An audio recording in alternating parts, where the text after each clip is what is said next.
Hi hello नमस्कार. तर आज आहे मार्गशीर्षचा दुसरा गुरुवार. तर मी काय काय तयारी केली आहे ती मी आता तुम्हाला दाखवते. पण आज बघा मी साडी नेसली आहे. तर तोपर्यंत मी काय काय तयारी केली आहे ना ती मी तुम्हाला दाखवते. पण मी आता काय मेकअप नाही करणार आहे. मी फक्त पावडर लिपस्टिक आणि लायनरच करणार आहे. तर तोपर्यंत तयार होते त्याआधी मी काय काय तयारी केली ती बघूया. तर मी हळदीचं लेपन केलं आहे उंबरठ्यावर. नंतर रांगोळी काढणार आहे.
पहा मी तयार झालेली आहे.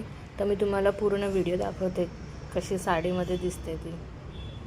तर आता आपण देवी मांडायला घेऊया. तर ही बघा देवी मांडून झाली आहे. आता तिला आपण आसनावर बसवूया. तर मी आज निळा कलर घातलेला आहे साडीचा. तर तीनदा डोक्यावर असं डोकं ठेवून तिला आसनावर बसवूया.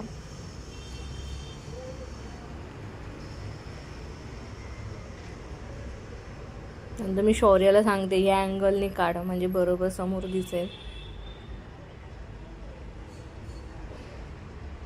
तर बघा आज मी निळ्या कलरची साडी नेसवली आहे.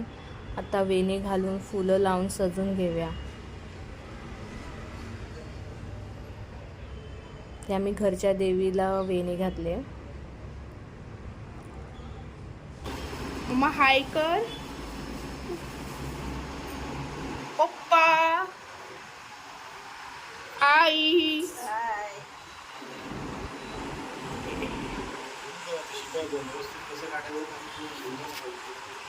कधी झोप घ्यायला पाहिजे, कधी पाठी घ्यायला पाहिजे.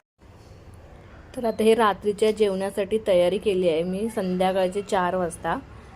तर मी आज पुरणपोळीचा बेत आहे नैवेद्यासाठी.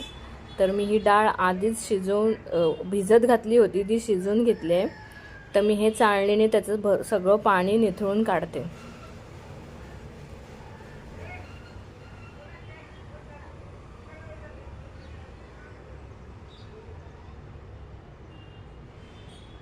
ते बघा चमच्याने प्रेस करून मी पूर्ण पाणी निथळून काढते.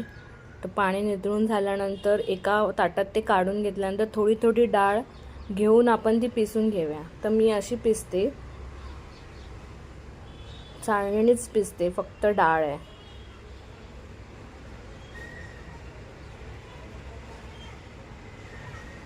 म्हणजे हे बघा तुम्ही बघू शकता की डाळ एकदम पिसून झालेली आहे. आता फक्त गूळ टाकून मिक्स करायचं बाकी आहे. तोपर्यंत आपण सगळी ही डाळ काढून घेऊया. तर बघा कढईमध्ये मी गूळ आणि साखर घेतली आहे. ती पूर्ण बारीक मंद आचेवर पूर्ण पातळ होईपर्यंत असं परतून घेऊया. त्यानंतर ती डाळ घेऊन त्यात मी वेलची पावडर टाकली आहे. आता ती मंद आचेवर आपण परतून घ्यायचं आहे. आणि तुम्हाला असं वाटलं आपलं पुरण पातळ झालं आहे तर एक ट्रिक आहे, तर आपण गव्हाचं पीठ त्याच्यामध्ये ॲड करायचं, तर पुरण आणखीन छान बनतं.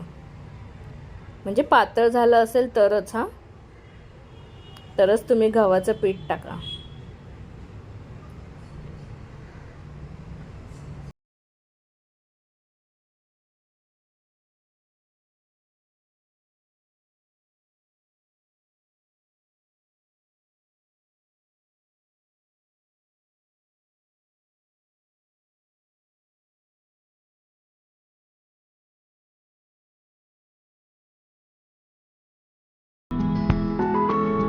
आता आपलं हे पुरण तयार आहे, तर मी हे तोपर्यंत फ्रीझरमध्ये पॅक करून ठेवते. तोपर्यंत आपण कटाची आमटी बनवूया.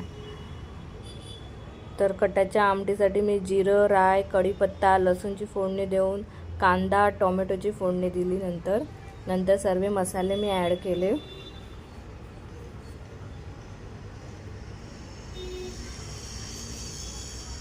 तर मसाला चांगला तेलामध्ये परतून घेतला आहे. नंतर खोबरा कांद्याचं वाटण टाकलं आहे. तर तुम्हाला मी दाखवते, एकदम लाल वाटण असं मिक्स केलं आहे मी.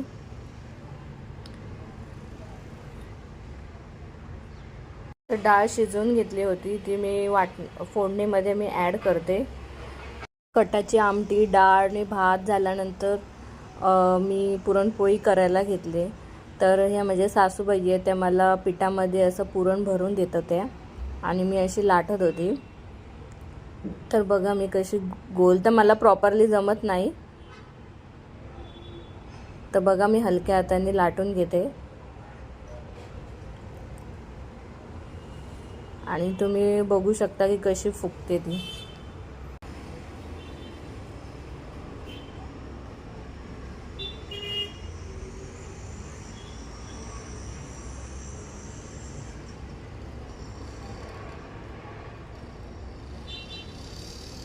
तर बघा पुरणपोळी फुगलेली आहे. नंतर मी बहिणीच्या घरी हळदी कुंकू होता, त्यासाठी गेली होती. तर मी माझ्या व्हिडिओला इथेच एंड करते. तुम्ही माझे व्हिडिओ कसे वाटतात ते कमेंटमध्ये सांगा. आणि व्हिडिओ पाहण्यासाठी धन्यवाद. असेच माझे व्हिडिओ पाहत राहा आणि लाईक, शेअर, कमेंट करा आणि सबस्क्राईब पण करा.